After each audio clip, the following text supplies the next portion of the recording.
investigación cualitativa, tampoco quisiera yo levantar una bandera frente a la investigación cuantitativa.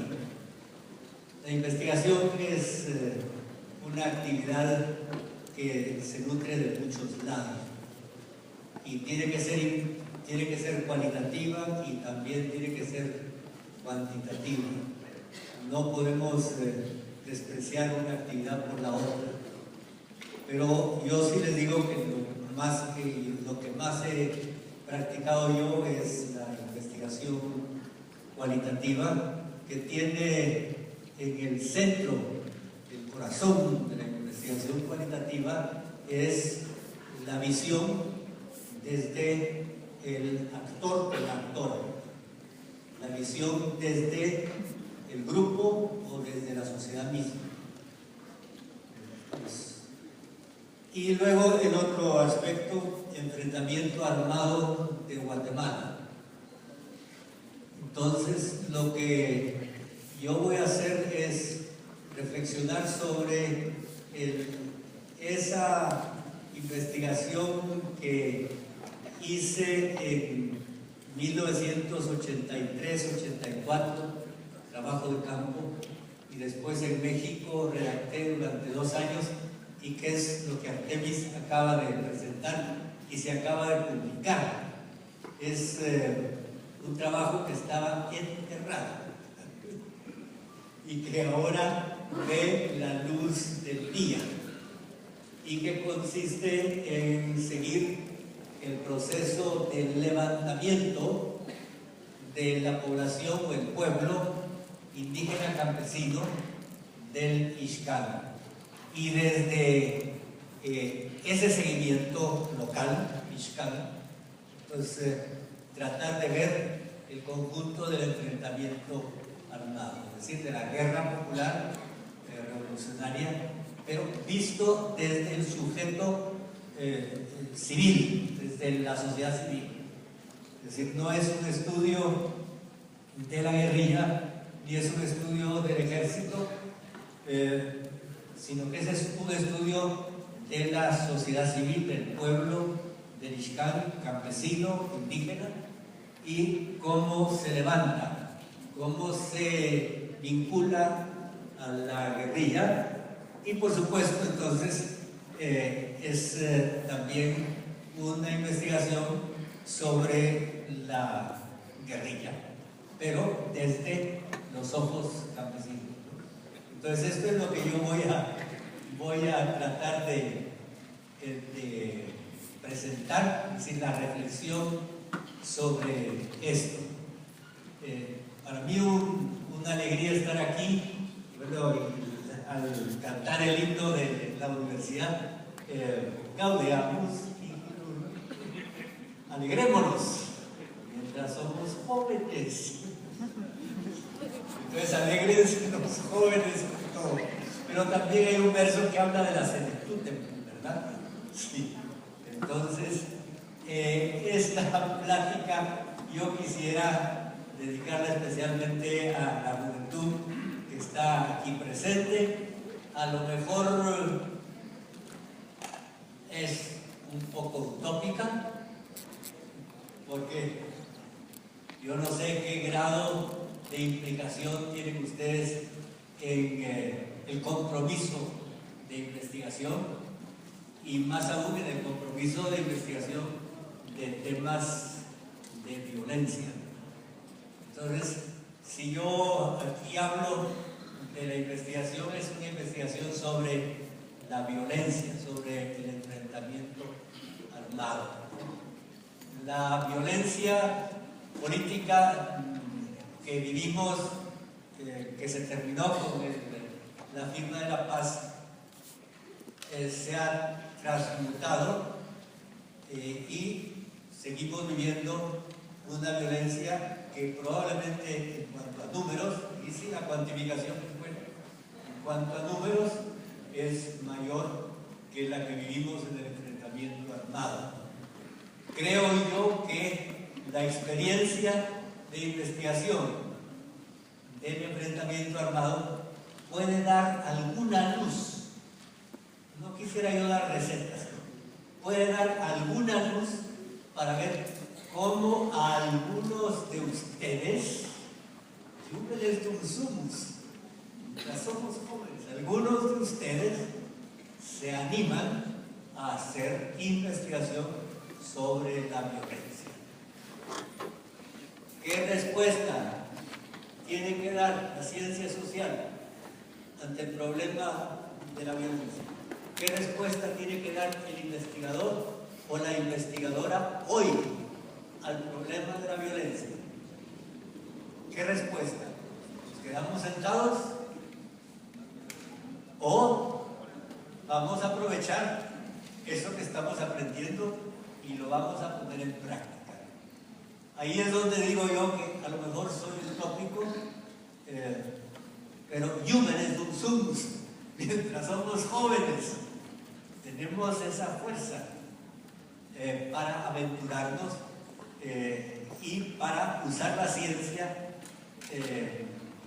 para poder descubrir aquello que se oculta por su misma naturaleza de ser algo violento. Hoy mismo, en el periódico, veíamos que se está juzgando la banda de Haroldo Mendoza, se llama, ¿verdad? De los Amates, ¿no? Allá en Izabal. Bueno, a ver quién. Y es un problema que afecta a la sociedad civil, porque esa banda, bueno, está robando ganado, está quemando potreros, está baleando animales, y es una zona difícil, porque de ahí eran los trabajadores que murieron en la masacre de la finca Los Cocos. Eso no es del enfrentamiento armado, estos días, es decir, hace 4 años, 3 años, y de zona de narcotráfico. Pero no se trata, lo que yo propongo no es que ustedes se infiltren en los carteles, ¿no? Tal vez hay algunos que pero estudien a la población civil, la población civil. Entonces, comienzo.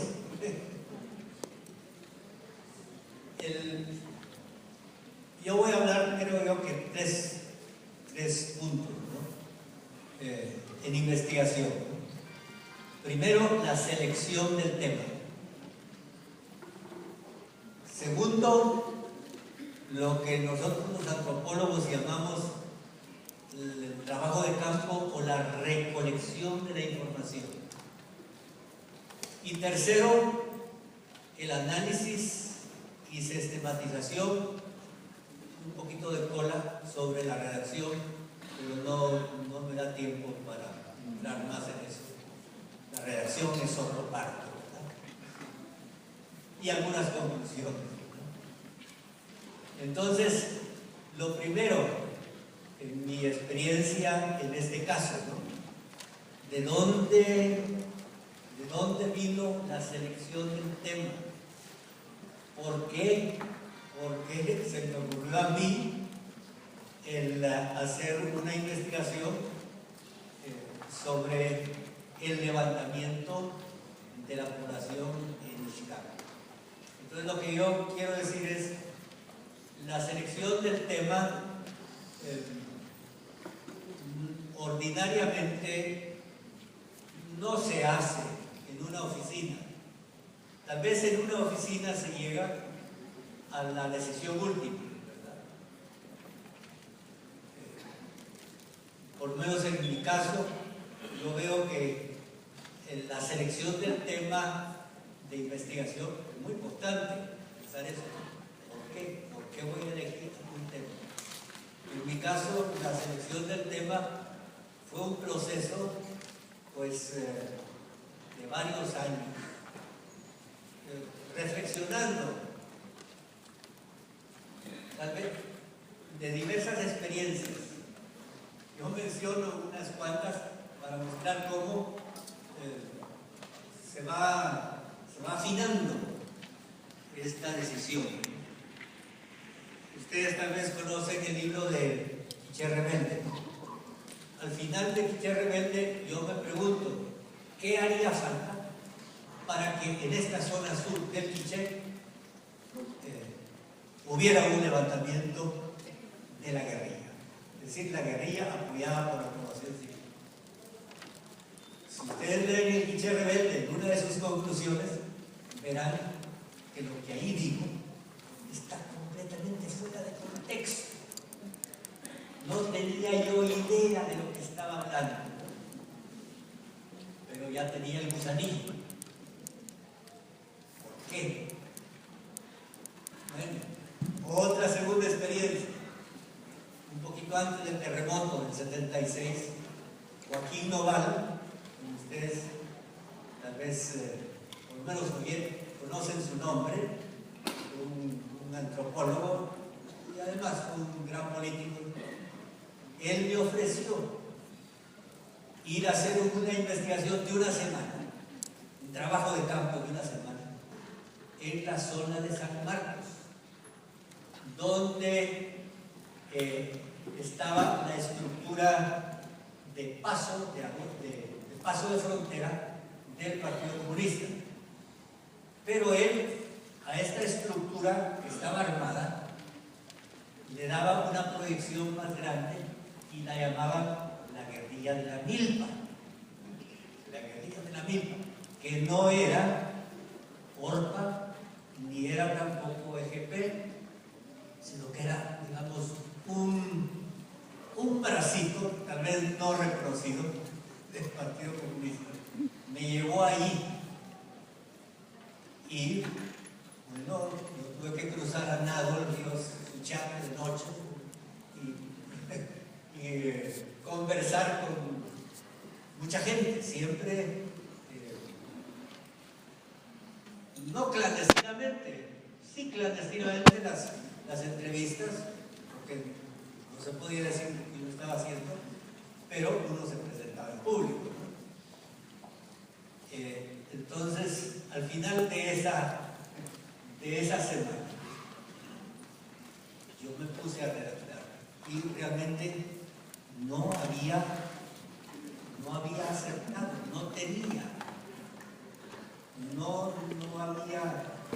no había sabido agarrar el hilo, lo llamo el hilo de la investigación.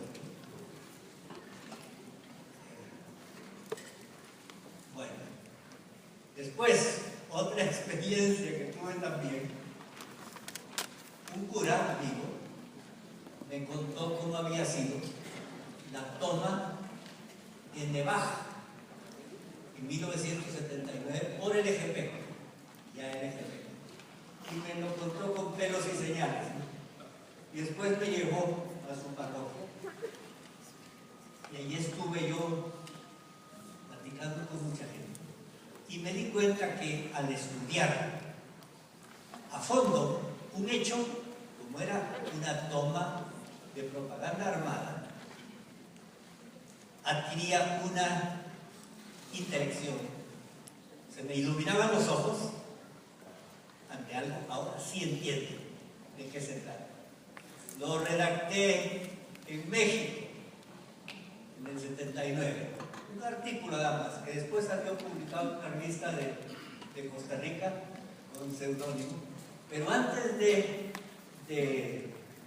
mandarlo a la publicación, se lo enseñé en México a Alaide Fopa, que era una mujer muy sensible, y leyó y me dijo: ahora entiendo.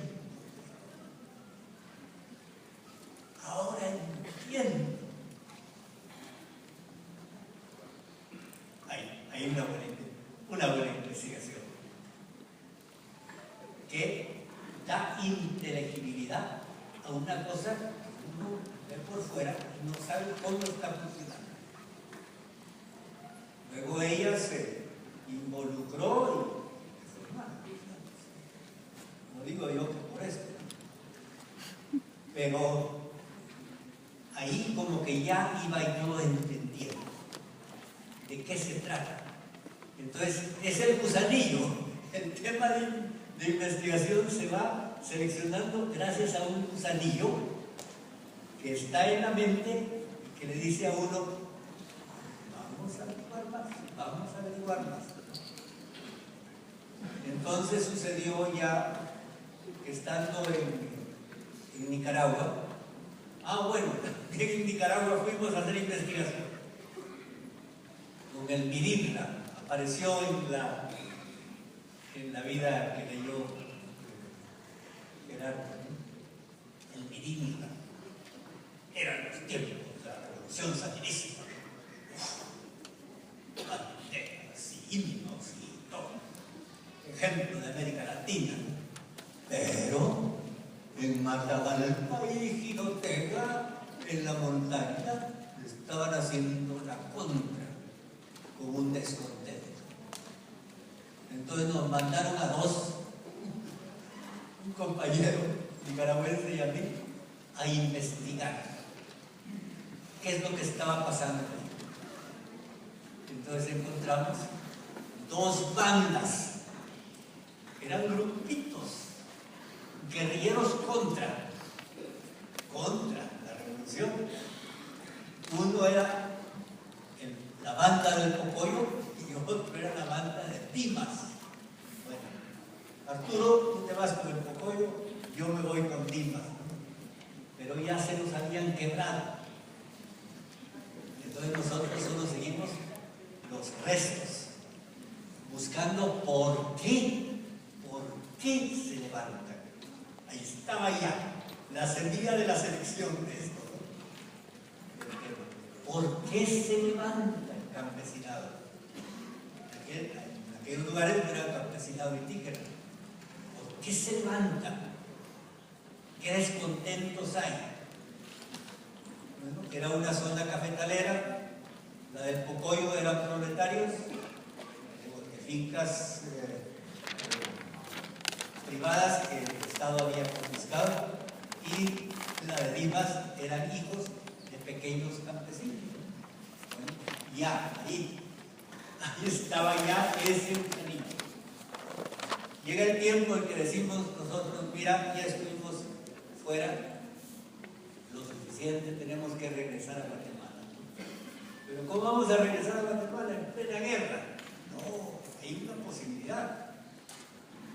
¿Y cuál es esa posibilidad? La pastoral de acompañamiento en zonas de guerra. Pastoral de acompañamiento en zonas de guerra. Que a Monseñor Romero, que va a ser canonizado, pero de ellos, ¿por qué va a ser? Que a Monseñor Romero le llamaba mucho la atención. Acompañamiento. Estar con.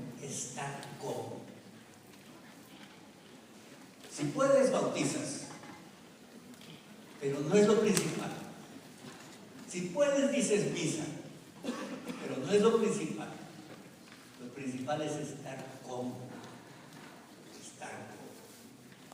La base de la investigación cualitativa. Pero no se podía entrar. Entonces tuve yo la oportunidad de entrevistar al testigo principal de la masacre de San Francisco, un hombre chuco, que habla chuco.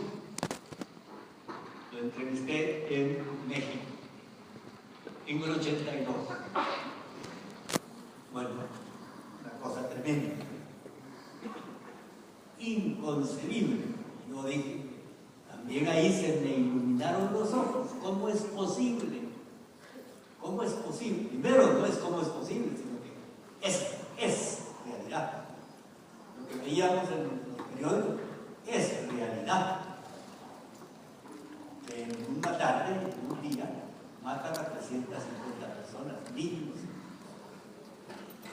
Me lo contó con pelos y señales el testigo que había quedado debajo de los cuerpos y que logró escaparse por la ventana. Bueno, dije yo, bueno, nosotros queremos volver a Guatemala en pastoral de acompañamiento. Entonces, aquí tenemos un hecho denso, como dice Clifford Geertz, el gran antropólogo. Clifford Geertz dice que agarrar acontecimientos, hechos, eventos densos. Esta masacre era un evento densísimo, ¿no? Pero, ¿cómo se llega a eso? ¿De dónde viene? Para eso hacía falta entrar. Pero no pudimos entrar a ese lugar de Tintón, la finca San Francisco, porque ya el ejército había vaciado completamente la zona y solo quedaban aldeas que estaban organizadas en patrullas civiles. Y el resto sí habían ido a México como refugiados. Pero entonces se abrió el Ixcán y nos encontramos que en el Ixcán estaba la población en resistencia. Población en resistencia. Siempre esta población ha resistido, ¿verdad? Pero ahora estaba organizada para la resistencia, es decir, para no salir a México. Esa era la población donde íbamos a hacer y donde entramos para hacer pastoral de acompañamiento. Entonces, ahí ya la selección del tema de investigación estaba clara. Y como para poder hacer esa investigación, tú tenías necesidad de tener la visa de entrada a la zona de guerra.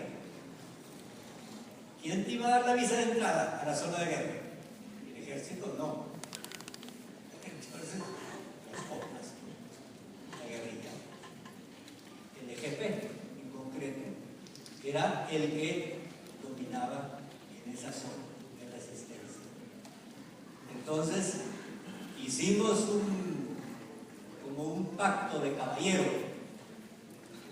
con el comandante del EGP, Rolando Morán, que era abierto al tema religioso, para poder entrar a hacer pastoral de acompañamiento.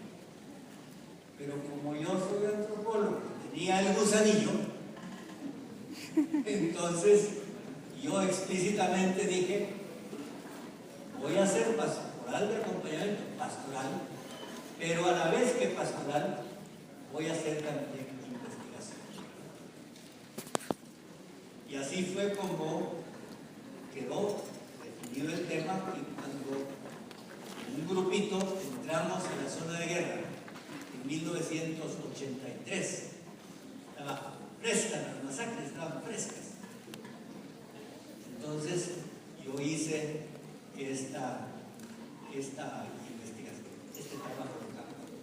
Así fue como se seleccionó, pero fue un proceso en el cual se va delimitando el tema seleccionado y un proceso en el cual se van conociendo, aunque sea implícitamente. El conocimiento implícito es muy importante. No es lo mismo que inconsciente. El inconsciente de Freud no es lo mismo. El conocimiento implícito que se va explicitando. Muy importante para la decisión. Porque si tú vas a hacer un trabajo de este tipo, tienes que tener decisión. Y si tienes decisión, quiere decir que ves los porqués, aunque no los puedas formular explícitamente. Porque estás estudiando el hecho violento. Pues así fue como hubo un proceso para escoger el tema. En primer punto, ¿no?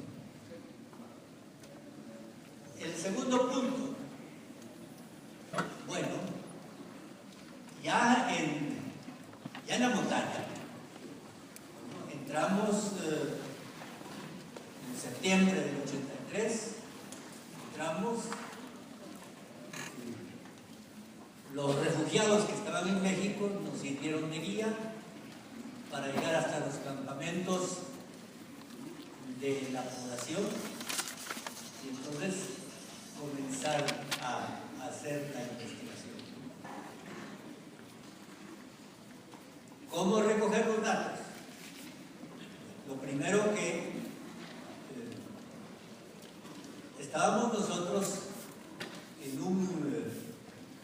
un área de guerra. Área de guerra quiere decir que había una disputa entre la guerrilla y el ejército, pero la población civil estaba encampamentada debajo de la montaña. ¿Qué quiere decir encampamentada? Quiere decir que había grupitos, tal vez de 30 personas, de 50 no más, a veces de 15 grupitos. Recuerdo que había 30 de estos grupitos en toda esta área de Ixcán, entre el río Ixcán y el río Xalbal, y al norte de la carretera transversal, el oriente de la carretera. Ahí estaba la gente. ¿Qué importancia tenía que estuviera la gente ahí para la guerra revolucionaria? La importancia que tenía es que le daban comida a la guerrilla. Era población civil, pero alimentaban las tortillas a la guerrilla. Le daban información, le daban apoyo en cargas, le daban apoyo en sus estructuras civiles, estructuras de poder. Entonces había una red de autodefensa de la población civil que consistía en exploraciones y postas móviles y postas fijas para detectar el momento en que viniera el ejército. Y entonces, ¿qué es lo que hacía la población? La población no se podía enfrentar al ejército. Entraba en plan de emergencia y eso significaba que tenía que moverse, huir, retirarse del lugar, para que cuando llegara el ejército ya no encontrara a la gente en el lugar. Entonces, para la investigación había cierta seguridad y había tiempo, los momentos muertos en que no sabemos si el ejército va a avanzar o no va a avanzar, y sabemos dónde está ubicado, tal vez a 2 horas de distancia, pero nos movemos o no nos movemos. Estamos esperando a ver que venga el correo, que nos diga, el correo de la población civil, que nos diga dónde está ubicado el ejército. En esos tiempos muertos había posibilidad para hablar con la gente. Y no eran entrevistas de, digamos, miren señores, yo aquí soy antropólogo y yo vengo a hacer esta investigación. No, sino que eran, ¿qué es lo que les ha pasado? ¿De dónde viene todo esto? ¿Cuál es su historia? Entonces era cosa de sentarse en un tronco y oír. Y la gente cuenta y cuenta. ¿Y por qué contaba? Fíjense que ese es un problema muchas veces para nosotros los investigadores. Vamos queriendo que nos cuente, y la gente no cuenta, tiene desconfianza. Entonces, ¿por qué contaba? La gente contaba, yo creo que por dos razones principalmente. Porque sentía que si contaba, esto que estaba sucediendo podía salir al exterior y podía contener la represión. Pero luego también contaba como por una necesidad de desahogarse. Fíjense que eso fue muy distinto de otras zonas del país. En estos mismos años, 1982, fueran ustedes a Patzum, o fueran ustedes a San Martín Jilotepeque, a ver qué les cuenta la gente. Se oía bocas, que hay peligro. Pero nosotros estábamos debajo de otro dominio, como que si estuviéramos casi en el extranjero. Estábamos libres, de cierta forma libres del ejército. Entonces la gente contaba y contaba y contaba. Entonces, como investigador cualitativo, yo no tengo ningún mérito. Tengo la suerte de haber estado ahí, esa gente, en ese momento. Además, yo no me presentaba como antropólogo, yo me presentaba como sacerdote.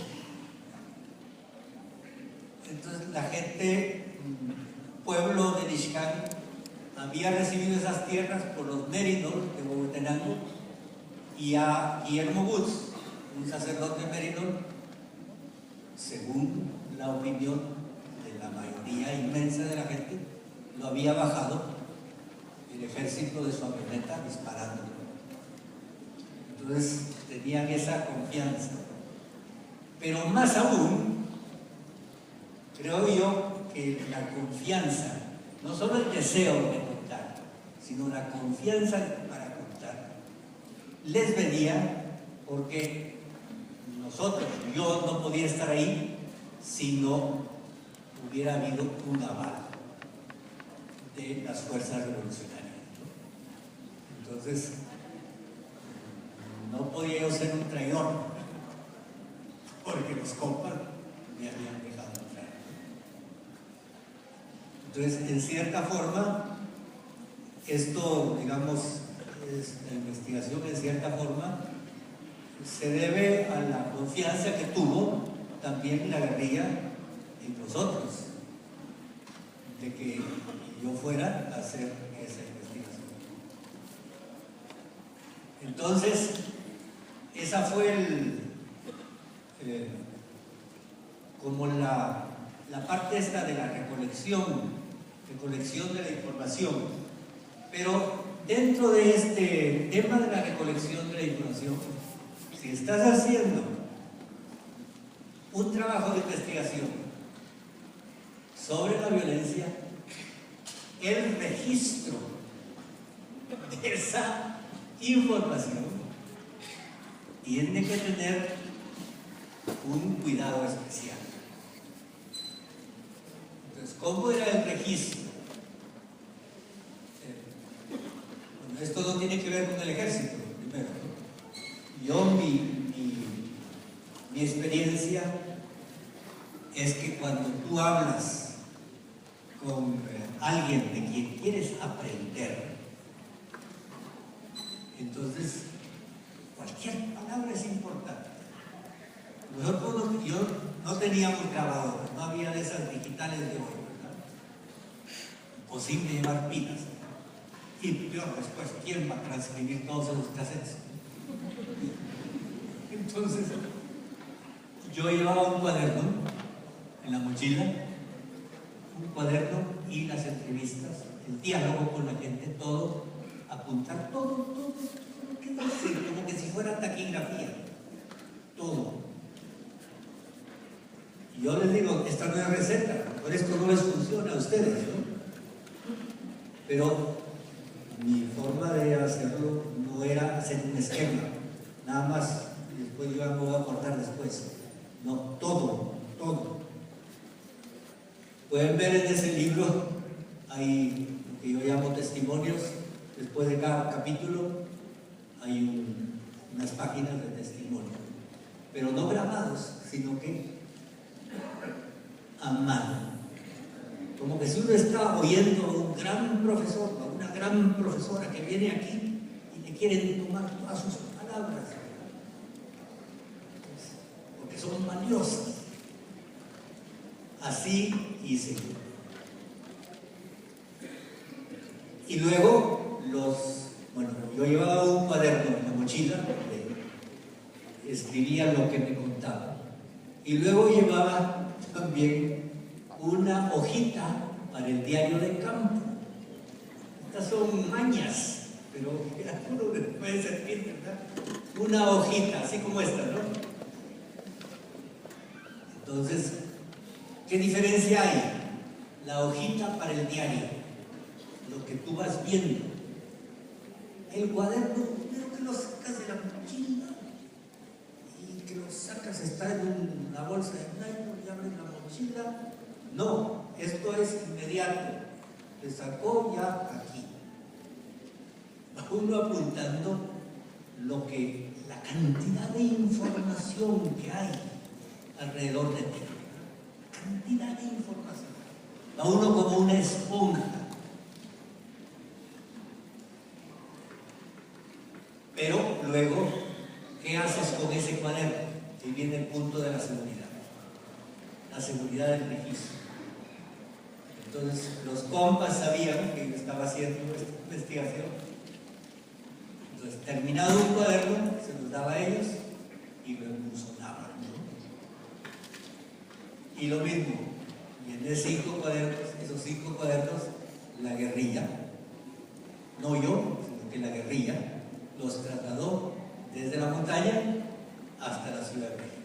Ahí fielmente me los entregaron. Eso es muy importante, porque el cuaderno puede caer en manos. Tengan ustedes cuidado, porque ahora cualquiera se confía y con el celular, presta uno el celular y ya te averiguar con quién hablar. Entonces, si hacen ustedes un estudio de narcotráfico en las zonas, pues es lo que yo les estoy diciendo, no del narcotráfico pues, pero de la población civil que está afectada por la violencia del narcotráfico. Vean ustedes San Marcos, ahí Tajumulco y Chihuahua, ¿no? Y San Pablo, ahí 3 municipios pegados, ¿no? Ahí va el ejército o la policía y corta la amapola, ¿no? De los productores civiles, que evidentemente tienen contacto para venderse, lo que se va a convertir en heroína o en opio, ¿verdad? Es un problema civil, un problema, y nosotros ¿cómo vamos a hacer estudio de eso, no? Jóvenes consumos, gaudeamus hijitus, jóvenes consumos. Alégrense mientras son jóvenes, ¿no? Tienen fuerza. Entonces, esto a propósito de la reflexión de la investigación. Evidentemente, si ustedes se fijan, ese libro tiene mucha riqueza, pero tiene un montón de agujeros. Un montón de limitaciones, ¿no? En cuanto a la recolección, un agujero o una deficiencia, pues es la ideológica. Todos los informantes eran en contra del ejército. Entonces lo que sale es algo sesgado, pero estamos esperando que salga la otra parte también, ¿no? Pero que salga con verdad, no con mentiras, ¿no? Otra limitante es la lengua. La población civil de esta zona era multilingüe, había 7 lenguas, 7 idiomas. Mam, Jacobal, Jacalteco, Chuj, Quechil, Ixil, no sé cuál, además del castellano. Entonces es muy difícil aprender una lengua si estás brincando de un campamento a otro donde se habla una lengua distinta. Yo ya sabía algo de quiché, pero ahí quiché nulo. Había gente que hablara quiché. Entonces, por otro lado, eso facilitó la investigación porque la lengua franca era el castellano entre la misma gente. Entonces, es un trabajo, no está hecho en MAM. Yo traté de aprenderlo, pero no me dio. Bueno, y otra limitación de este libro, de esta investigación, es la limitación de género, que ordinariamente los hombres eran los que sabían más la Castilla, el castellano, que las mujeres. Entonces, la voz de la mujer no está privilegiada como se debería haber puesto en esta investigación. Así se pueden encontrar otros. Entonces, esta es la segunda etapa. Ya voy a acabar. La tercera es la etapa del análisis y la sistematización y la redacción. Porque la redacción no voy a hablar de eso. Bueno, tienes tú tus 500 páginas, tus 5 cuadernos, escritas a letra pequeña, los tienes tú en México. Ahora, ¿qué hago con esto? Ustedes que hacen trabajo de investigación, después de amontonar información, se pueden preguntar, ¿y ahora qué hago? ¿Cómo lo analizo? ¿Cómo comienzo? ¿Verdad? ¿Cómo comienzo? Bueno, lo primero, buscar un lugar. Es que esto es importante también. Buscar un lugar donde estés tranquilo y solo y puedas concentrarte. ¿Verdad? Bueno, a mí, los jesuitas de México, especialmente un amigo jesuita mexicano, muy buen amigo, me prestó una oficina en una institución que me lo llame, puedes entrar de noche cuando quieras y salir. Y ahí tener todos tus cuadernos, ahí bien. Pero luego también hay otro punto que tiene que ver con la concentración y el lugar. La Ciudad de México, en esos días, era un hervidero de solidaridad. Esto es, había talleres, había fiestas, había comidas, había misas. Bueno, te invitan. Entonces, el mayor enemigo, bueno, uno de los grandes enemigos de la investigación es la dispersión. La dispersión, que es que, pero, y es en parte tiene que ver el lugar, pero en parte tiene que ver ese hilo, ese gusanillo que decíamos, con ese pensamiento de por qué esta gente se levantó.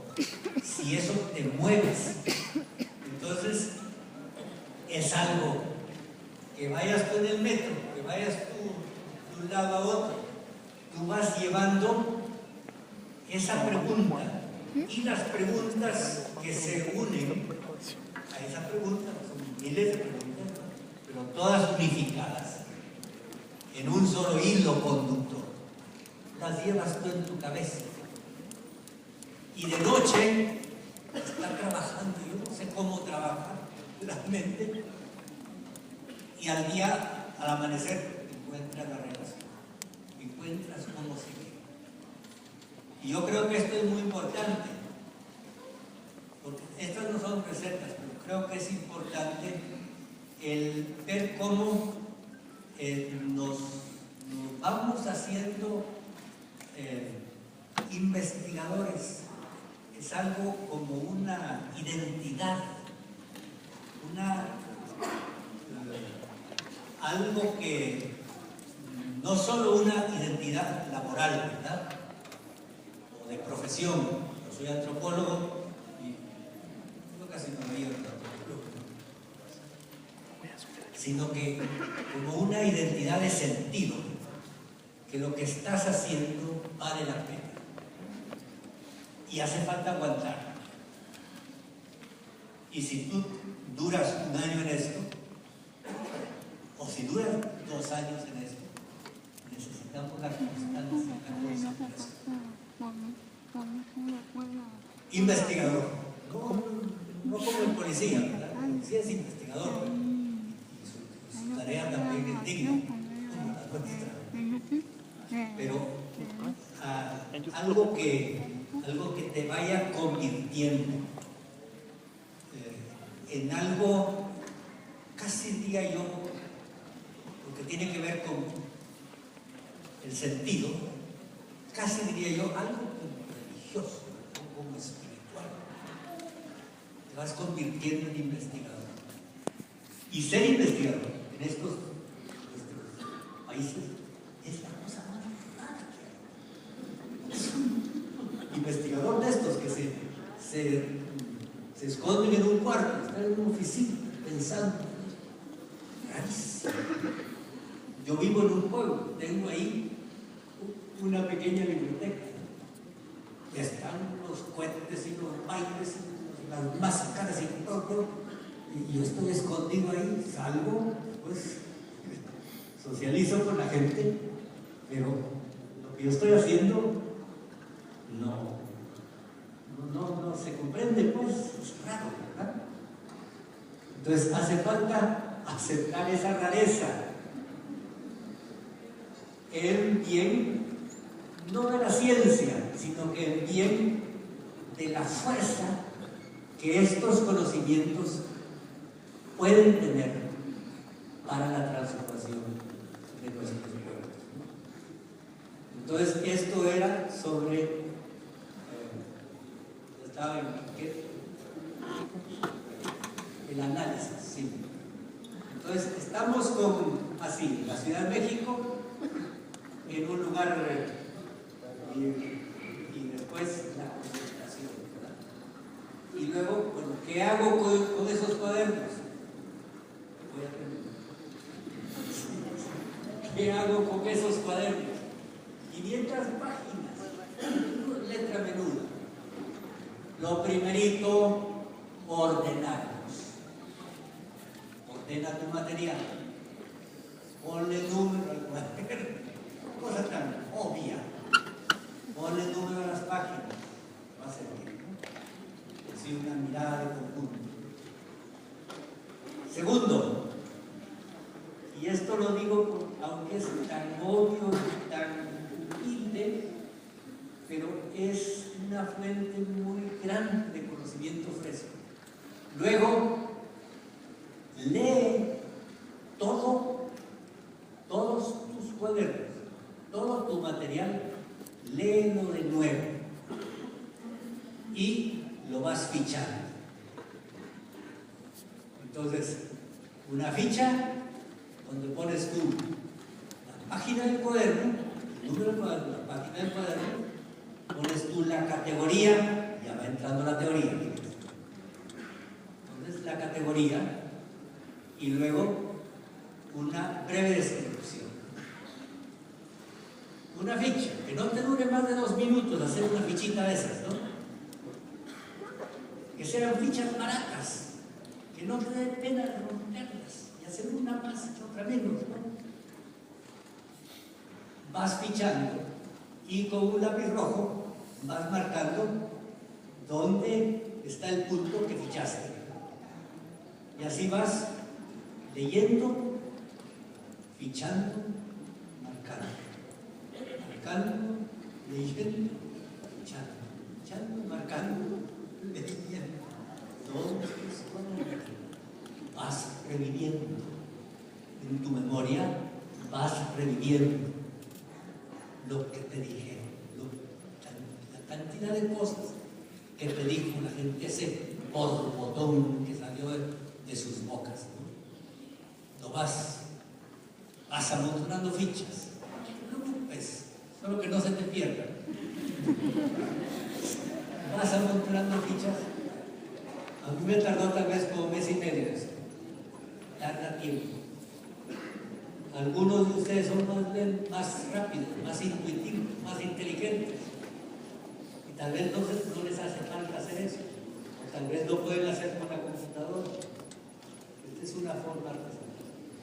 Tienes todas tus fichas. Bueno, ahora tengo que ver cómo las ordeno. ¿Cómo las ordeno?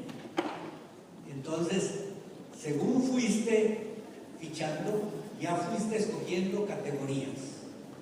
Como por ejemplo, tortura. Aquí me contaron una tortura. ¿Cómo torturó o cómo lo torturaron? Torturas, ¿no?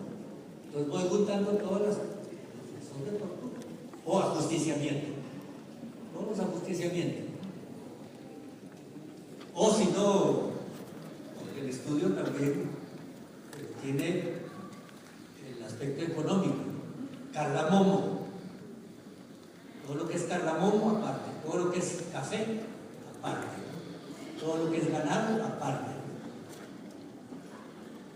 Y son las fichas, te indican cosas que aparecen en el cuaderno 5, que aparecen en el cuaderno primero, pero después cuando las juntas, una visión mucho más rica, te ponen en contexto. Bueno, ya tienes los montoncitos, ahora tienes que ordenar los montoncitos. Y ahí entra la teoría. ¿Cómo los vas a ordenar? En el caso de esto fue fácil, porque el principal criterio teórico es la dialéctica. La dialéctica. Como un ojo o un color que tienes tú en tus ojos, ¿no? Ver las cosas dialécticamente. Facilísimo. Ahí tienes tú la dialéctica entre la guerrilla y el ejército. Subiendo. Y se va ordenando todo diacrónicamente. Con el peligro, no caigas en ese peligro de David Stoll, con el peligro de considerar a la población civil como inactiva, sino que esa población civil está activa de un lado o de otro. Entonces así vas tú ordenando tu material. Cuando tienes todo tu material ordenado, en cierta forma ya tienes tu libro hecho. Ya solo tienes que escribir. Ir sacando una ficha, otra ficha. Ese es eso. Pero hace falta también teoría. Hace falta teoría. No solo teoría explícita por la experiencia, sino que hace falta teoría explícita. Entonces, bueno, yo usé teoría de la Revolución Salvadoreña, no se empata bien porque eran campesinos no indígenas. Y usé luego teoría de insurgencia, el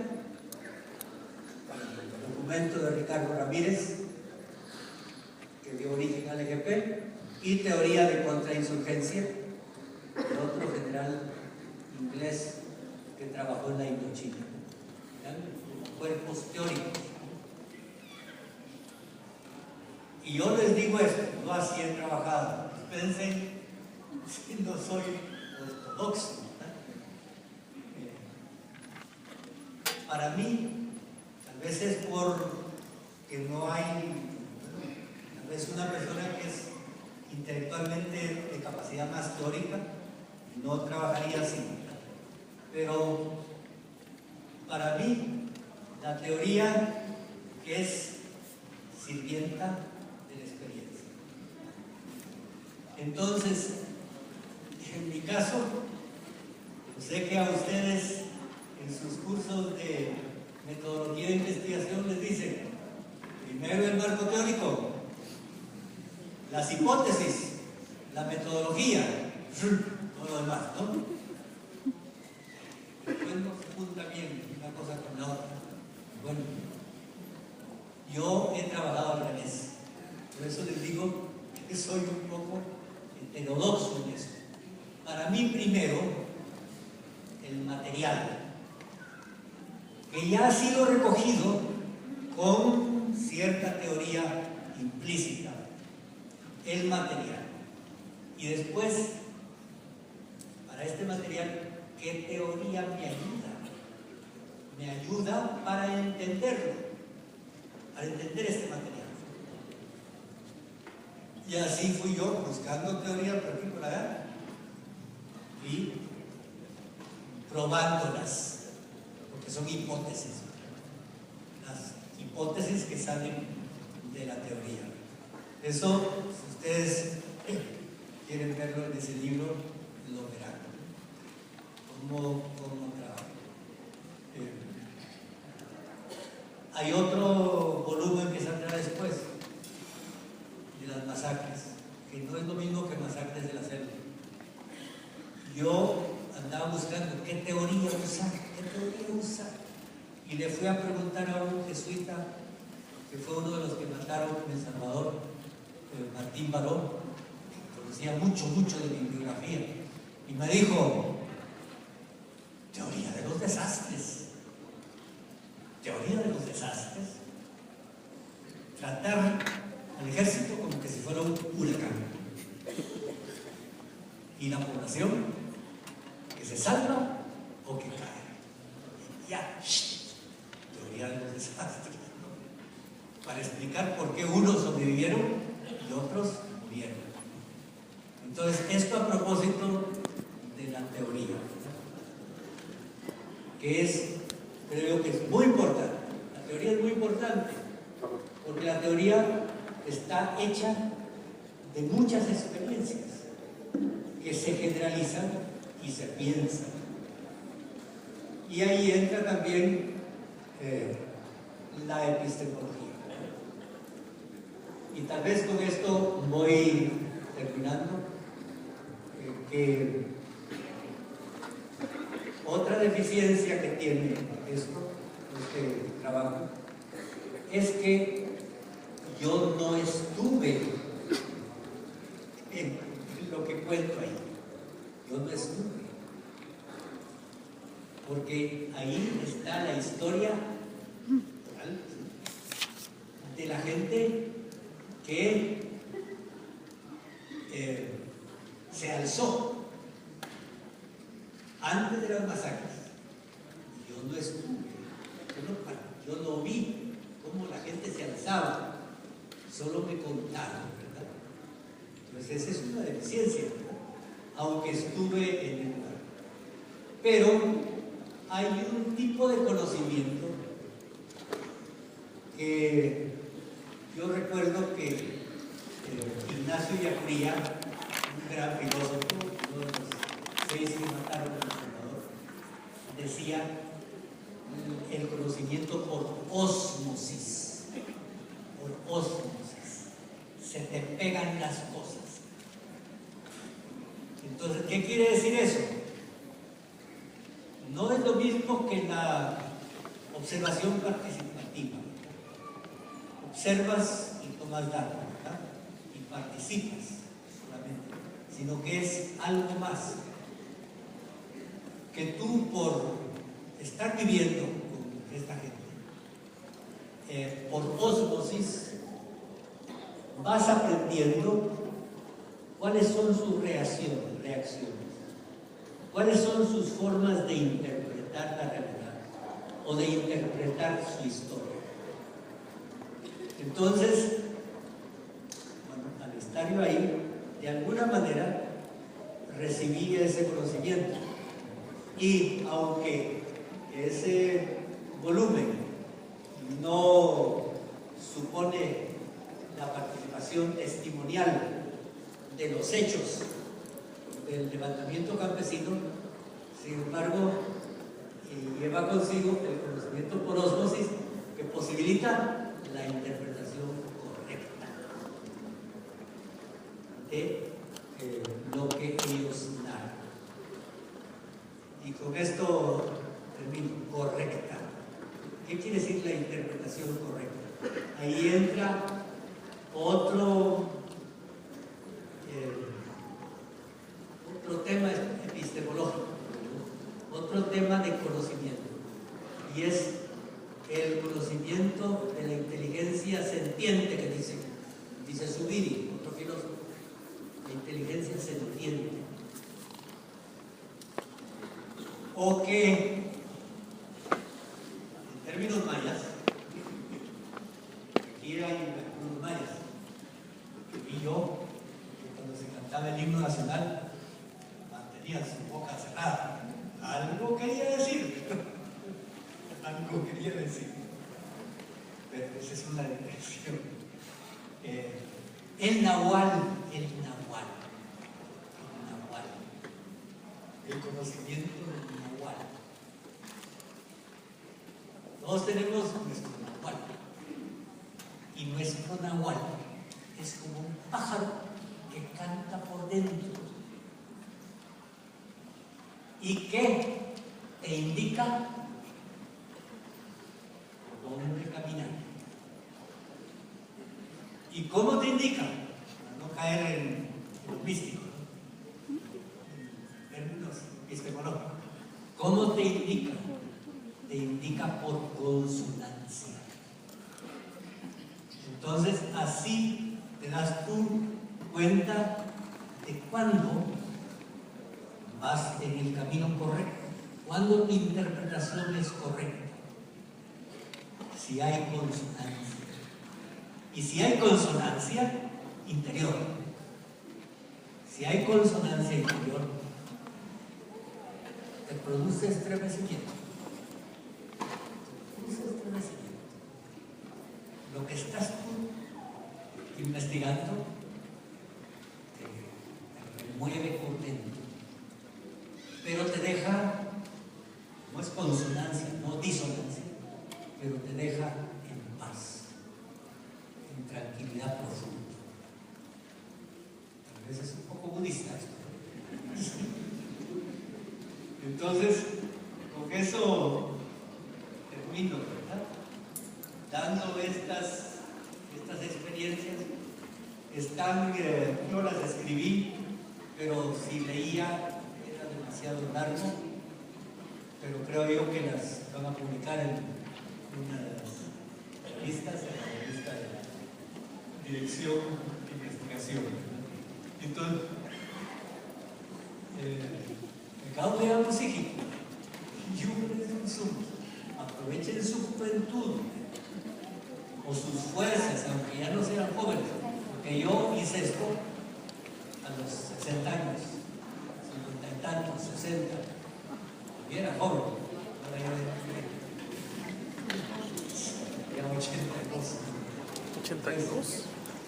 Aprovechen su juventud, aprovechen lo que aprenden, si se meten en algo que vale la pena, si se meten en algo donde se juegan viejo, entonces vamos ustedes a ver la necesidad de estudio para no equivocarse. Pues yo les agradezco mucho, primero porque han venido ustedes a esta hora y luego por la paciencia para escuchar. Muchas gracias.